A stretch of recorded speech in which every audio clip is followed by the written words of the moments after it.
आप सभी लोग जानते हैं कि जैसे ही सर्दियों का मौसम शुरू होता है तो सभी माता बहनों के मन में, सभी लोगों के मन में, बुजुर्गों के मन में, बच्चों के मन में यह प्रश्न जरूर आता है कि बाथरूम या शौच जाने के बाद हम दिया बाती कैसे करें।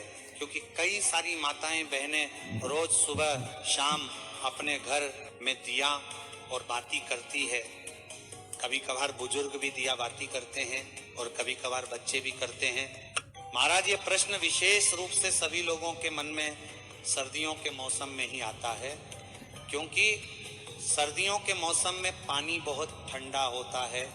बार बार हाथ पैर गीला करना किसी को भी पसंद नहीं होता, या बहुत सारे लोग हाथ पैर में स्वेटर वगैरह, मोजे वगैरह पहने होते हैं तो बार बार हाथ पैर धोने में बहुत परेशानी होती है। किसी के साथ में सुबह तो पूजा पाठ में किसी कोई परेशानी नहीं होती है, क्योंकि सुबह तो सभी लोग स्नान करके ही अपने घर में पूजा पाठ करते हैं, क्योंकि सुबह हमको सीधा स्नान करके पूजा पाठ ही करना रहता है। उसके बाद हम लोग अपने काम करते हैं। पर प्रश्न आता है शाम के समय में, क्योंकि शाम होने तक सभी लोग अपने कामों में व्यस्त रहते हैं और पूरे दिन भर में आप लोग बाथरूम कई बार जाते होंगे और कुछ लोग पूरे दिन भर में कभी कभार शौच भी चले जाते होंगे। तो आपके मन में यह प्रश्न जरूर उठता होगा, क्या हम लोग अगर पूरे दिन में कभी भी बाथरूम या शौच चले गए हैं तो क्या उसके बाद हम लोग शाम के समय में घर की दिया बाती कर सकते हैं? क्या उस समय पर हम लोगों को स्नान करना होगा या हाथ पैर में धोकर भी काम चल जाएगा? तो ये सारी अद्भुत जानकारी आपको इस वीडियो में हम देने वाले हैं। महाराज, इसमें कोई शर्माने वाली बात नहीं है, क्योंकि यह भगवान की पूजा पाठ से जुड़ा हुआ प्रश्न है, इसलिए आपको इसके बारे में जरूर जानना चाहिए। ये प्रश्न आपको सिर्फ और सिर्फ सर्दियों के मौसम में आएगा, क्योंकि इस मौसम में शुद्धता का ध्यान रखने में, बार बार हाथ पैर धोने में, स्नान करने में लोगों को परेशानी होती है, क्योंकि पानी बहुत ज्यादा ठंडा होता है। देखिए महाराज, आपने सुबह एक बार अपने घर में दिया बाती कर लिया, मंदिर में जाकर भी अगर आप दिया बाती करते हैं तो सुबह तो आप सीधा स्नान करके पूजा पाठ या दिया बाती करते हैं, तो सुबह तो किसी को कोई परेशानी नहीं रहती है। पर सुबह के बाद में आपके पास पूरा दिन रहता है और फिर शाम का समय आता है। महाराज, अब शाम होने तक बहुत सारे लोग पूरे दिन भर में बाथरूम जाते हैं, कुछ लोग शौच भी जाते हैं, तो यहाँ पर आपके मन में अशुद्धि आ जाती है, यानी कि आपका शरीर उस समय पर अशुद्ध हो जाता है जब आप बाथरूम जाते हो या शौच जाते हो।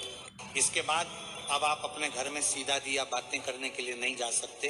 तो आखिर कौन सा वह नियम है जिसका अगर आप लोग बाथरूम या शौच जाते समय पालन करेंगे तो आप अशुद्ध नहीं होंगे बल्कि शुद्ध रहेंगे और शाम के समय की दिया बाती बिना स्नान किए कर सकेंगे? महाराज, सबसे पहले ये जो नियम है विशेष रूप से माताएं बहनें इसका पालन करें, क्योंकि ज्यादातर घर की माताएं बहनें ही शाम के समय की दिया बाती करती हैं। महाराज, सर्दियों के समय में आप पूरे दिन भर में जब भी बाथरूम जाती हैं तो उस समय के लिए सबसे पहले आप नियम सुन लीजिए, उसके बाद हम आपको शौच का नियम बताएंगे। सुबह स्नान करने के बाद, पूजा पाठ करने के बाद आप पूरे दिन भर में जब भी बाथरूम जाती हैं तो आप लोगों को बाथरूम से आने के बाद मात्र ये 3 काम करने हैं। ये 3 काम करने के बाद आप शुद्ध रहेगी और शाम के समय की दिया बाती भी कर सकेंगे। सबसे पहले जब आप बाथरूम जाएं तो बाथरूम से लौटने के बाद आप सबसे पहले अपने हाथों को धोए, अपने पैरों को धोए, उसके बाद 3 बार कुल्ला करें। कुल्ला का मतलब है कि अपने मुंह में पानी ले, मुंह को थोड़ा साफ करें और पानी बाहर फेंक दें।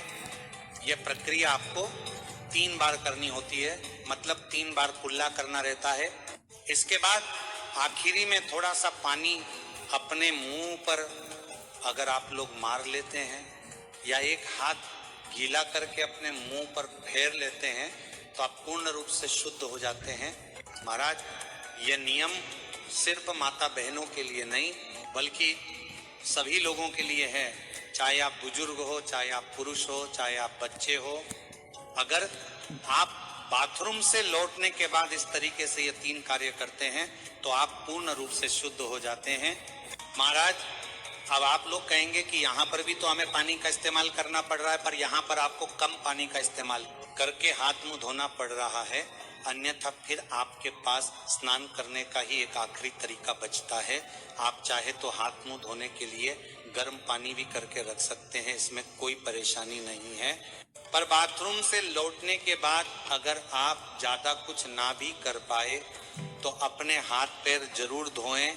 महाराज, अब कुछ माताएं बहनें या कुछ लोग ऐसे हैं जो सुबह अपने घर से बाहर ऑफिस ड्यूटी अपने काम पर जाते हैं, तो उनके मन में यह प्रश्न जरूर आएगा कि हम लोग बाहर रहकर इस नियम का पालन कैसे करें।